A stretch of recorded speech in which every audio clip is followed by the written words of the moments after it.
hermanos, ¿cómo están? Es un placer estar de vuelta aquí compartiendo con ustedes el mensaje de este día. Y hoy vamos a hablar sobre la primera carta a Timoteo. Y vivimos en tiempos difíciles, no solo como nación, pero también como iglesia. Muchas personas en la iglesia están preguntando si Jesús es el único camino. Muchas preguntas, ¿no?, comunes en la iglesia es si Jesús es el único camino al cielo, si el cielo y el infierno de hecho existen, si es necesaria la reunión dominical de adoración de la iglesia, si tengo que diezmar, ¿no? Si el bautismo es necesario para la salvación, cómo se bautiza uno, con qué cantidad de agua, etc. ¿Viene Jesús de nuevo? O sea, tenemos muchas preguntas en relación a la palabra de Dios, ¿no? Y fuera de la iglesia, pues, pero dentro de la iglesia, pero principalmente fuera de la iglesia, las personas están preguntando si puedo dormir con mi novia antes de casarme. ¿Puede un hombre casarse con otro hombre? ¿No?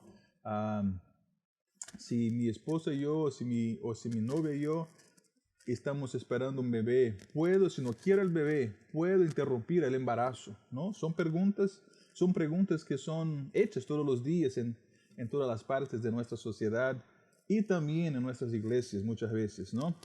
Pero hermanos, el problema no son las preguntas, el problema sino son las respuestas. Algunas personas dicen que basta amar a Dios de todo tu corazón y todo lo demás es negociable. Pero sabemos que no es así, no basta apenas amar a Dios, tenemos de vivir de acuerdo con la palabra de Dios.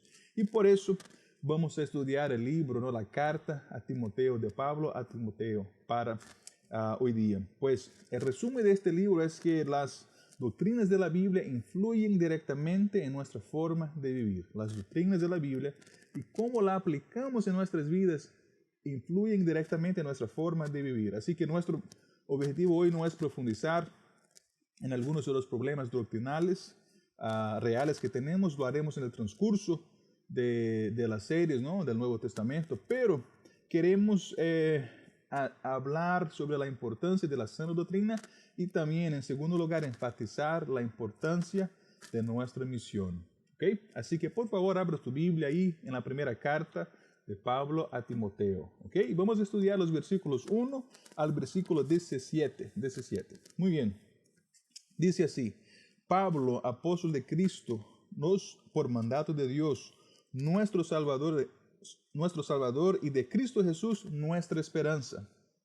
A Timoteo, mi verdadero hijo en la fe, que Dios el Padre y Cristo Jesús, nuestro Señor, te concedan gracia, misericordia y paz. Pues aquí en el comienzo de este libro vemos que el autor fue Pablo, ¿no? Pablo, el apóstol de Cristo. La palabra apóstol significa el enviado de Dios, de Cristo con una misión, por mandato de Dios, nuestro Salvador, de Jesucristo, ¿no? Pablo es la persona que escribió las cartas pastorales, es decir, que Pablo escribió este grupo de cartas que son la 1 Timoteo, 2 Timoteo y el libro de Tito, ¿no?, que son cartas para personas, pero que fueron escritas para ser leídas en público, para bendecir a diferentes iglesias y enseñar a diferentes iglesias. Después aquí vemos quién fue el destinatario. La carta fue escrita a Timoteo, su hijo verdadero en la fe. Sabemos que no es un hijo biológico, es un hijo espiritual. Timoteo fue el compañero de Pablo en Filipo, en Tesalónica, ¿no?, en parte de sus viajes misioneros, en su ministerio. Así que Timoteo era quizás una persona más joven que Pablo, un discípulo de Pablo, pero una persona de confianza, de la confianza de Pablo. Pues aquí dice, y después sus saludos, ¿no?, que Dios el Padre y Cristo Jesús, nuestro Señor, te conceda gracia, misericordia y paz. Gracia, misericordia y paz. En resumen, ¿por qué 1 Timoteo fue escrita? Pues fue escrita para advertir, fue escrita como una advertencia contra falsos maestros. La primera carta de Timoteo fue escrita para restaurar la sana doctrina y establecer prácticas eclesiásticas sanas. Lo voy a repetir. La primera carta de Timoteo fue escrita como una advertencia contra falsos maestros y para restaurar la sana doctrina y establecer prácticas eclesiásticas sanas. Pues, muy bien. Y aquí vamos a seguir estudiando aquí versículo por versículo y vamos a ver por qué la carta de Timoteo fue escrita. Desafortunadamente no tenemos tiempo para hacer un vistazo en el libro completo de Timoteo, así que vamos a estudiar apenas el propósito del Timoteo, ¿ok? En esta oportunidad, en ese día, vamos a estudiar el motivo por lo cual Pablo escribió a Timoteo esta carta aquí de cinco o seis capítulos, ¿ok? 5 o 6 capítulos, muy bien. Pues el versículo 3 dice, a partir para Macedonia te encargué que permanecieras en Éfeso y desordenaras a algunos supuestos maestros que dejen de enseñar doctrinas falsas. Aquí vemos el propósito principal del libro de Timoteo. Pablo escribió a su hijo, su hombre de confianza, su hijo en la fe, su hijo ministerial en el ministerio, que permanecer en la ciudad de Éfeso, donde había plantado una iglesia, ¿ok?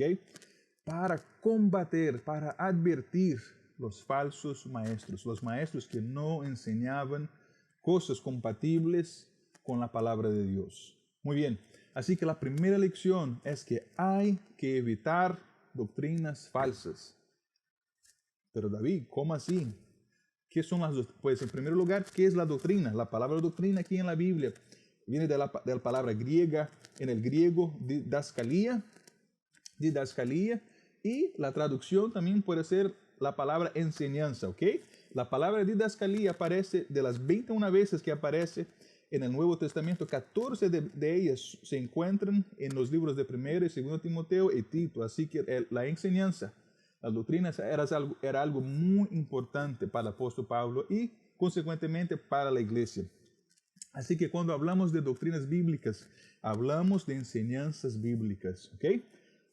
Y hay diferentes doctrinas, enseñanzas en la Biblia también, ¿no? En la Biblia vemos la enseñanza sobre Dios, que es conocido como la teología. Vemos la enseñanza sobre Cristo, ¿no? Que los teólogos llaman de cristología. Vemos las enseñanzas sobre el hombre, que los científicos llaman de antropología, ¿no? El origen del hombre, etcétera, la naturaleza del hombre. Vemos las enseñanzas sobre la salvación, que es la soteriología. Y también vemos las enseñanzas sobre la iglesia, las prácticas de la iglesia, la organización de la iglesia, la estructura de la iglesia, que es la eclesiología. ¿Okay? Bueno, así que ya que puedas admitirlo o no, la doctrina, o sea, lo que crees sobre un tema, impregna todos los aspectos de tu vida, y eso incluye, sin duda, tu vida espiritual también. Pero si hay que evitar las malas doctrinas, ¿qué tipos de malas doctrinas existe hoy en nuestros días? ¿No? Pablo escribió para la iglesia que estaba en Éfeso a través de Timoteo, pero hoy si nosotros miráramos aquí a nuestro alrededor donde estamos, ¿no? Aquí en San Diego, donde tú nos estás asistiendo, donde quiera que usted esté, hay varias formas de malas doctrinas también. Por ejemplo, te voy a dar 3, por lo menos 3, y pudiera darte una lista de 10 o más, pero 3 de ellas son: la primera, falsa doctrinas que leemos, que escuchamos muchas veces, es: hay que dar para recibir, tiene que dar su dinero, más que su diezmo, más que sus ofrendas para que puedas recibir de Dios. No, no es así. No tenemos que dar para recibir. Nosotros recibimos, nosotros damos, ofrendamos, diezmamos por gratitud a Dios, por adoración a Dios. Damos con alegría, no por presión. Damos con gratitud, por obediencia. Invertimos, no invertimos para tener un retorno. Aquí en la tierra invertimos en el reino de Dios para que el reino de Dios se expanda, que crezca. Muy bien. Falsa doctrina número 2 que escuchamos en muchas partes de nuestros países latinoamericanos, aquí en Estados Unidos, en varias partes, ¿no?, del mundo. Número 2, determino que eso ocurra, que algo ocurra en el nombre de Jesús. Mira, si yo en mi oración determino que algo ocurra, no estoy pidiendo a Dios, estoy dando un orden a Dios. Y si yo doy orden a Dios y Dios me obedece, el Dios soy yo y Dios es mi siervo. Así que eso no está bien. Dios no tiene que escucharme a mí, no tiene que obedecerme a mí. Sí puedo orar a Él, y si oro de acuerdo con su voluntad, Él va a contestar para la gloria de su nombre, pero no puedo tener la arrogancia de darle orden a Dios y esperar que Dios me obedezca a mí. Eso está mal, es una falsa doctrina. El número 3. Un ejemplo. Yo me recuerdo cuando yo saqué mi licencia de conducir, ¿no? Hace más de 20 años atrás, casi 20, en fin. Yo quería comprar un Chrysler, un carro que se llamaba Chrysler. Chrysler Cirrus se llamaba el carro, muy bonito, muy tecnológico. Pero había un problema. Yo no tenía dinero para comprar el Chrysler que yo quería. Y una vez encontré a un pastor ahí en la tienda de donde se vendían los carros. Y él me dijo, David, si tú realmente quieres este carro, vente conmigo y vamos a imponer las manos en este carro y este carro será tuyo. Vamos a determinar que este carro sea tuyo. Y yo pensé, si yo determino que este carro es mío, pero no tengo el dinero, y si no tengo el dinero es porque quizás Dios no quiere que este carro sea mío, porque si Dios quisiera que este carro fuera mío, Él me daría. Sí, podría darme de forma a través de un milagro, pero me daría las condiciones de pagar por este carro. Así que no podemos determinar nada, Dios. Dios, como Dios, decide cómo va a hacer las cosas, cuándo, cómo y por qué. No nos compete a nosotros. No nos toca a nosotros decidir por Dios y esperar que Dios nos obedezca a nosotros. Falsa doctrina número 3. Tengo que hablar en lenguas extrañas para ser salvo. Mira, en ningún lugar de la Biblia dice que el hablar en lenguas es la evidencia de ser salvo. Sí, la Biblia habla de hablar en lenguas, y no tenemos tiempo para hablar de eso ahora. Ahí está en el libro de Corintios. La evidencia de la salvación no es hablar en lenguas, la evidencia de la salvación es una vida transformada. Es el fruto del Espíritu que se encuentra ahí en Gálatas, capítulo 5, versículos 22 y 23, que dice, el amor, la alegría, paz, paciencia, bondad, humildad, fidelidad, dominio propio. Eso, cuando uno es salvo y el Espíritu de Dios está en uno, eso será la evidencia de que el Espíritu de Dios está en la persona. Cuando la persona demuestra amor, paz, alegría, amor, bondad, fidelidad, dominio propio. Muy bien, así que hay que aprender, enseñar, vivir y perseverar en la sana doctrina. ¿Okay? Efesios 4, versículos 11 y 14 dice, Cristo mismo constituyó a unos apóstoles, a otros profetas, a otros evangelistas y a otros pastores y maestros, a fin de capacitar al pueblo de Dios para la obra de servicio, para edificar el cuerpo de Cristo.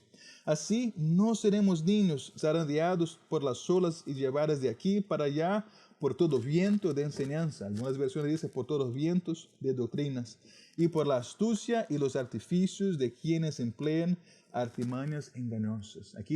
Así que por lo tanto tenemos que conocer la palabra real, verdadera, para que no seamos llevados para acá y para allá por vientos de doctrina que no son compatibles con la palabra de Dios, no son coherentes con el Antiguo y Nuevo Testamento.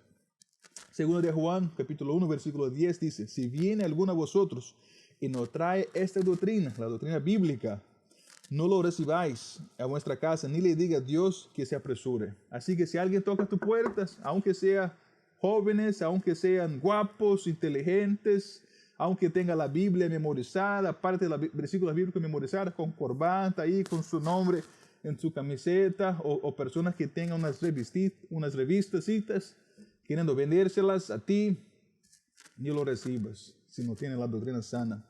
Muy bien, y Hechos 2:42 dicen que la iglesia primitiva perseveraba en la doctrina de los apóstoles, en la comunión con los apóstoles y en el partimiento del pan y en las oraciones. Los apóstoles fueron escogidos a dedo por el propio Cristo, así que perseverar en la doctrina de los apóstoles es la doctrina de los apóstoles tiene su fuente, su origen en la doctrina del propio Cristo que les enseñó a ellos. Así que cuando la iglesia del siglo XXI sigue la doctrina de la iglesia primitiva, que seguía la doctrina de los apóstoles, que aprendieron del propio Cristo, la iglesia del siglo XXI sigue las enseñanzas del Hijo de Dios, Cristo Jesús. Muy bien, la segunda lección que tenemos aquí en este texto está en el versículo 4 que dice, y de prestar atención a leyendas y genealogías interminables Estas cosas provocan controversias en vez de llevar adelante la obra de Dios que es por la fe. La segunda lección es que falsas doctrinas causan malas prácticas. Falsas doctrinas causan malas prácticas. Pues antes de hablar de eso, veamos aquí uno por uno. ¿Qué son leyendas? Leyendas son historias ficticias, sin fundamentos ninguno. ¿Okay? Son historias que no hay fundamentos, quizás son criadas, inventadas. ¿Qué son genealogías? Sí, es la origen de donde venimos, pero también otra forma de entender aquí este texto es que son información sin contenido o sin utilidad, en otras palabras, que no sirve para nada.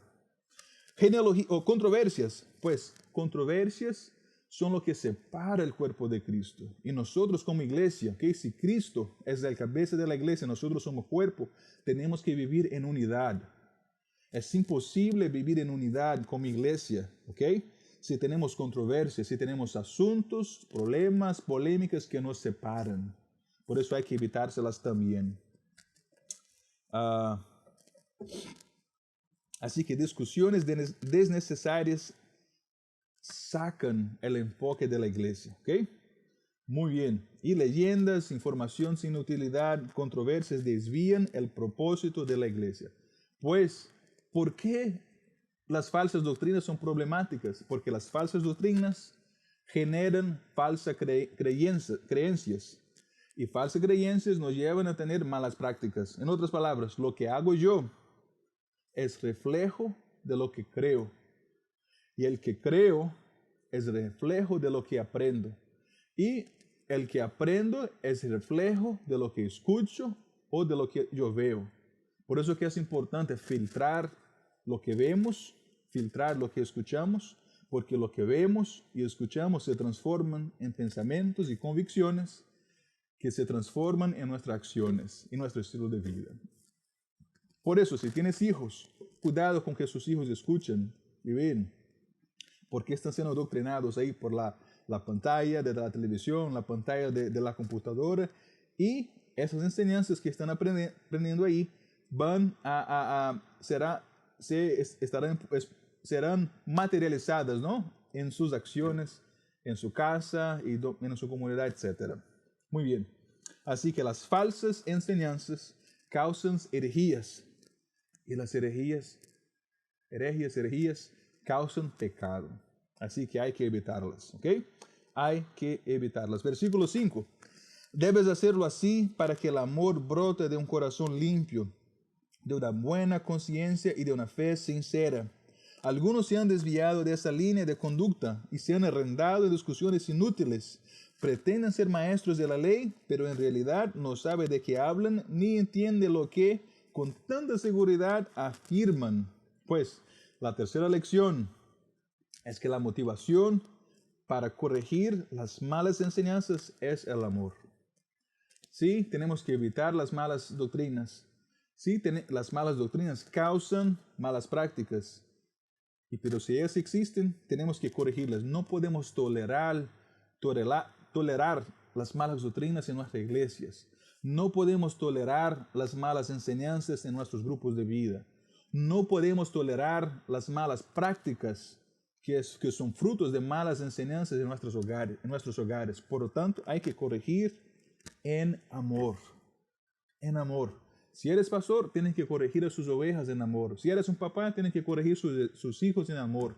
Si eres líder del grupo de vida, tienes que corregir los miembros de su grupo de vida en amor. Muy bien.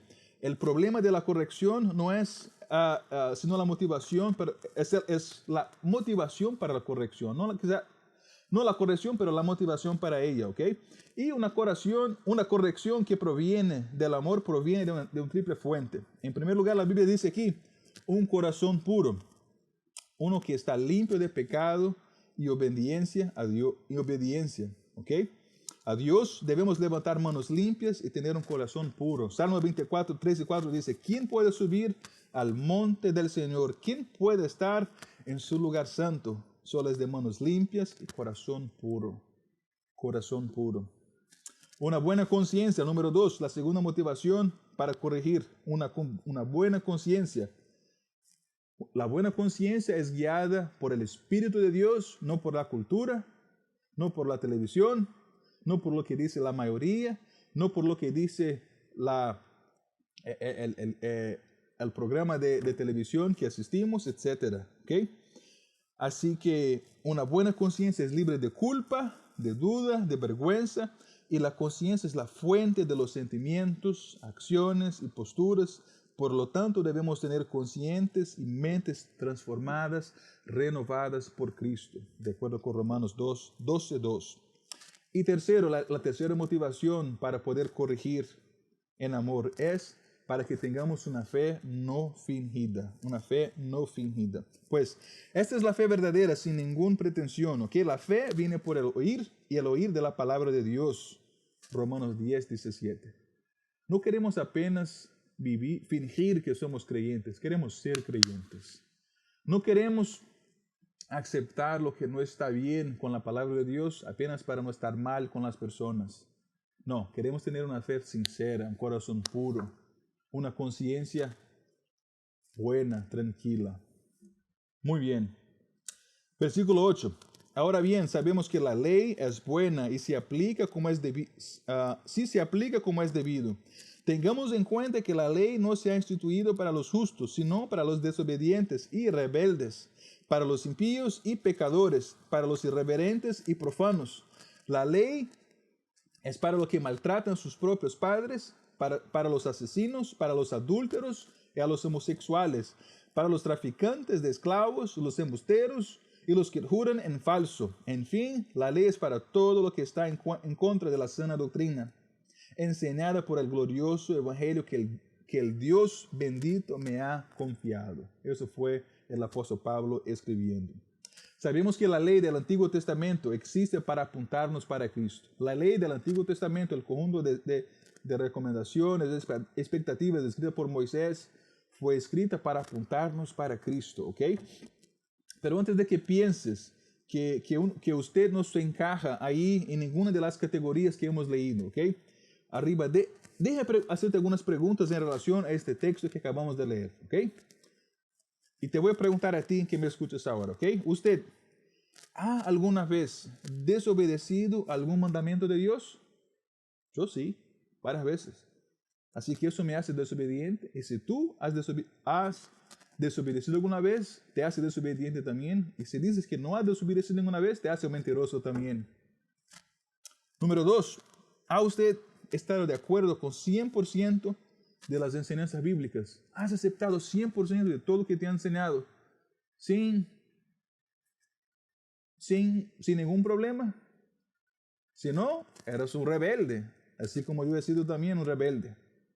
La tercera pregunta. ¿Has usted cometido algún pecado con sus palabras, acciones o pensamientos? No te voy a preguntar si la respuesta es sí o no, ya sé la respuesta, así que eso te hace un pecador también, así como el texto dice. Como yo.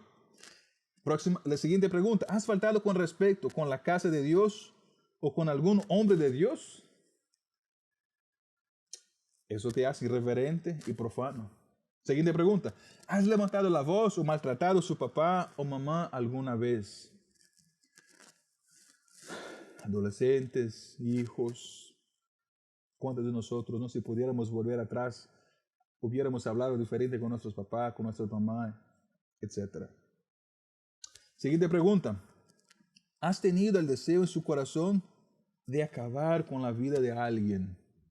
Mira, quizás nunca has tenido un revólver, una pistola para tirar en alguien, pero en su corazón deseaste que la persona hubiera muerto, ¿no? Pues eso te hace un asesino también, un asesino. Porque Jesús dijo que el problema no es apenas el matar, pero es desear la muerte de alguien. Así que dice, como el adulterio no ocurre apenas cuando un hombre duerme con una mujer que no es su esposa, pero cuando la desea en su corazón. Así que la siguiente pregunta, ¿has mirado indebidamente a una mujer que no sea su esposa? ¿O has mirado indebidamente a un hombre que no sea su marido? Si la respuesta es sí, has adulterado en su corazón. Si nada, pues aquí se habla también de homosexuales, si nadie en la sociedad que vivimos tuviera tendencias homosexuales, no habría el movimiento LGBTQ, XYZ, etc. Si hay este movimiento que hace mucha bulla es porque muchas personas sufren con eso. ¿Te has aprovechado de la mano de obra de alguien?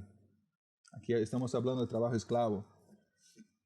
¿Has mentido alguna vez en su vida? Pues juraste en falso, ¿no? Así que la ley fue escrita para apuntarnos para Cristo y también para recordarnos de lo tanto que necesitamos de Cristo. Porque como somos pecadores, lo necesitamos a Él diariamente.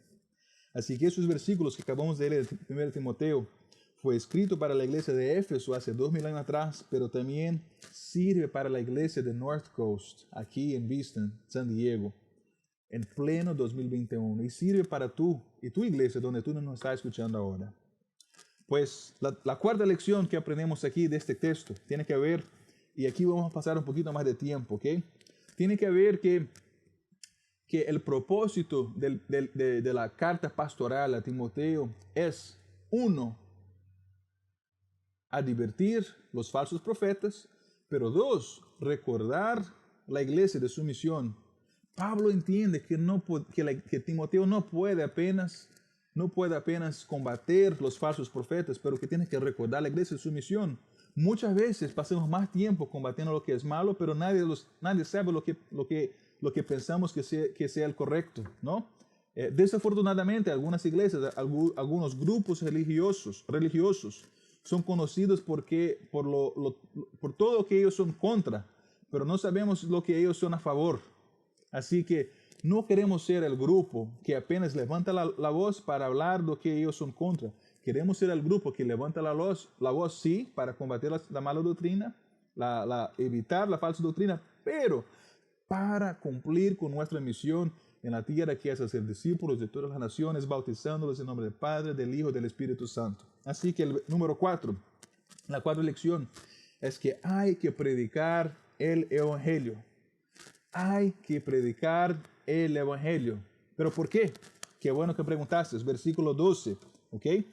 Dice, doy gracias al que me fortalece, Cristo Jesús nuestro Señor, pues me consideró digno de confianza al ponerme a su servicio. Hay que predicar el Evangelio. Pablo está recordando a Timoteo para que hable a la iglesia de Éfeso, que sí tiene que combater la falsa doctrina, que sí tiene que evitar las malas prácticas, pero que no pierdan su foco, que es la predicación del Evangelio de Cristo. Y predicamos el Evangelio porque, número 1, somos los embajadores de Cristo. 2 Corintios 5:20 dice que somos embajadores de Cristo. Así que somos representantes de Dios en nuestros hogares, locales de trabajo, comunidades, escuelas. Y si los hijos de Dios no comparten su fe, ¿quién lo va a hacerlo? ¿Quién lo va a hacerlo? Así que hay que predicar el Evangelio porque somos sus embajadores, somos embajadores de Cristo. 2, hay que predicar el Evangelio porque hemos sido transformados por él y tenemos un testimonio a compartir. Versículo 13 dice, anteriormente yo era un blasfemo, Pablo hablando, yo era un blasfemo, un perseguidor y un insolente, pero Dios tuvo misericordia de mí porque yo era un incrédulo y actuaba con ignorancia. Mira, Pablo aquí dice cómo él era antes y ahora sabemos cómo él es ahora que conoce a Cristo. Pablo fue un perseguidor de la iglesia, ahora es un predicador del Evangelio.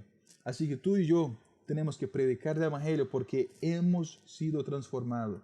Yo me recuerdo a mí como antes de Cristo, antes de conocer a Cristo, yo era un niño agresivo, violento, con boca sucia, y Cristo transformó mi boca, mi corazón, mis manos, y me dio paz, me dio amor por mi prójimo, etc. ¿Qué has hecho tú?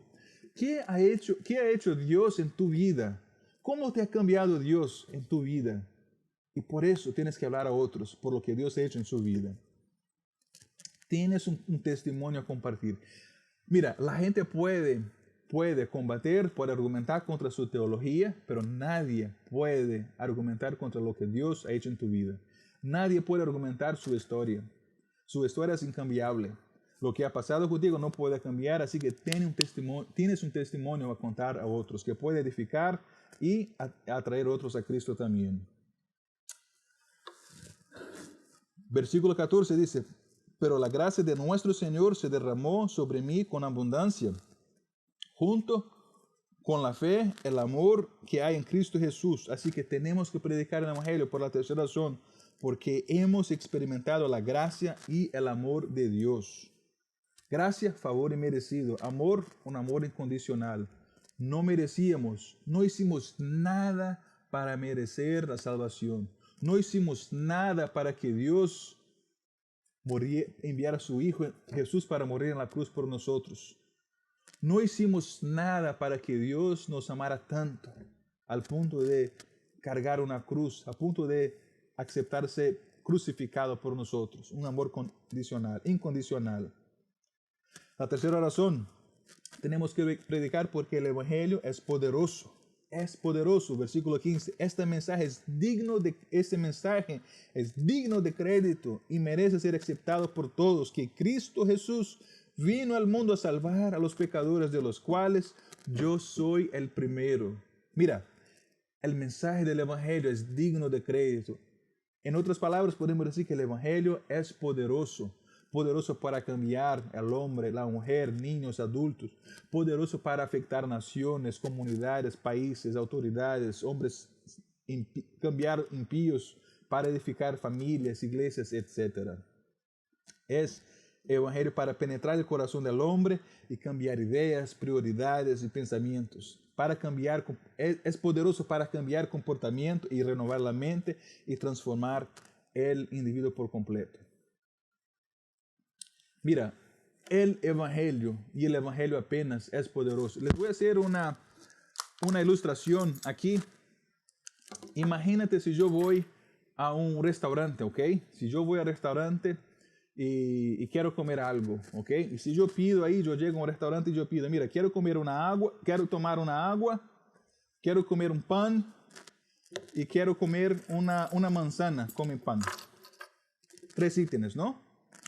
Pues imagínate si el mesero llega y dice, señor Godoy, muy bien, mira, llega 5 minutos después y dice, mira, aquí está la agua que pediste, aquí está el pan que pediste, aquí está la manzana, pero también te vamos a dar una galleta, ¿no? Te vamos a dar una manzana y una banana, una segunda fruta. Yo pedí 3 ítems y el mesero volvió con 4 ítems, ¿no? Pues imagínate si yo vuelvo el día siguiente y yo pido al mesero, mira, tengo hambre, quiero un café, un pan y quiero también una manzana.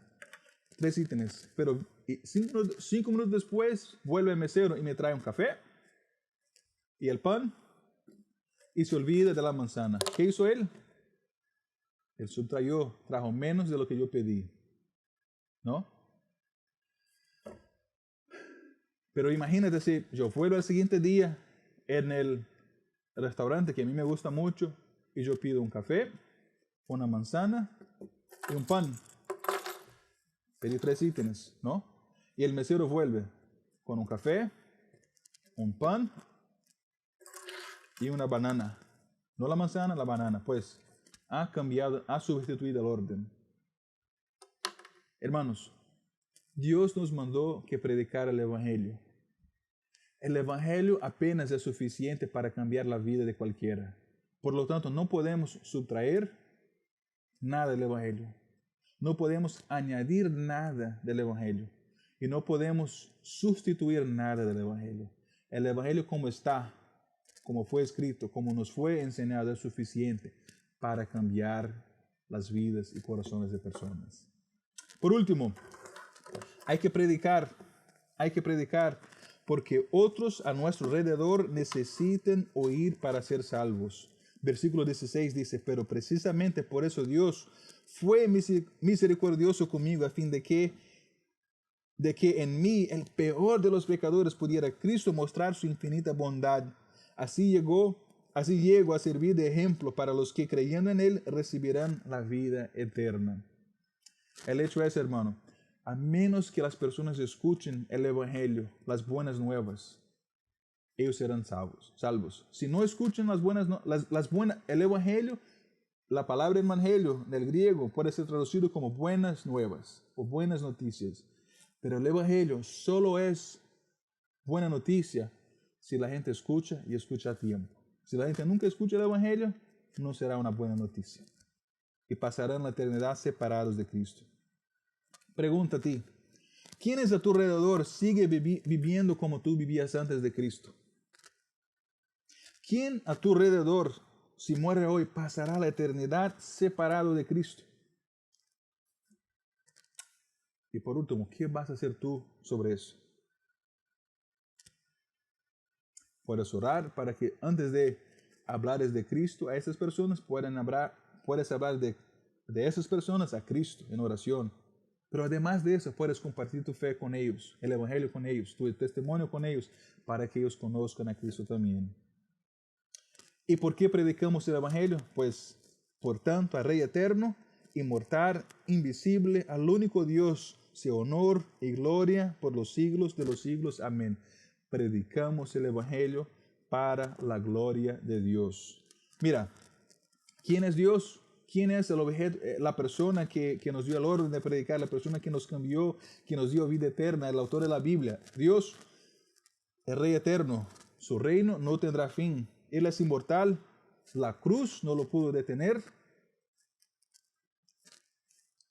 no tendrá una muerte física, tendrá una vida eterna. Él es invisible, pero perceptible. Es como el viento, no lo vemos, pero lo sentimos, está actuando en nuestro medio. Él es el único Dios, no hay otro creador, no hay otro salvador, ya que sea digno de alabanza. Y honrar y glorificarlo es lo que todas las generaciones desde Adán en el jardín de Edén hasta ahora tienen que hacer y harán a Dios, porque Él es digno de nuestra alabanza, corazón, fidelidad, amor, respeto, reverencia, comprometimiento, pasión y adoración. Hermanos, la doctrina bíblica sí es importante porque influye en cómo vivimos. Tenemos que evitar las malas doctrinas porque las malas doctrinas, las falsas doctrinas, llevan o causan malas prácticas. Pero más importante que eso, tenemos que recordarnos de nuestro llamado, de nuestro mandamiento como iglesia, de predicar el evangelio. Si tú nunca has invitado a Cristo en tu corazón, si quizás no has escuchado el evangelio o has escuchado y ya has esperado para tomar una decisión, hoy es el día. No te duermas hoy sin antes invitar a Cristo para que sea el Señor y Salvador de tu vida. Tú que me escuchas ahí donde estás, cierra tus ojos, haga una oración así sencilla y diga, Señor, perdóname tus pecados, perdóname mis pecados. Entra en mi vida y mi corazón. Te acepto como Señor y Salvador de mi vida. Y la Biblia dice, si haces eso, si te arrepientes de tus pecados y confiesas con tu boca que Jesucristo es el Señor de su vida y el Salvador de su vida, el Señor de su vida, la Biblia dice que tendrás su nombre escrito en el libro de la vida y pasarás la eternidad con Él. Y si has hecho eso, dile a alguien, dile a un amigo tuyo que conoce a Cristo sobre esta decisión para que él o ella te ayude, ¿no? En su caminar con Cristo. Dios me lo bendiga. Muchas bendiciones. Amén.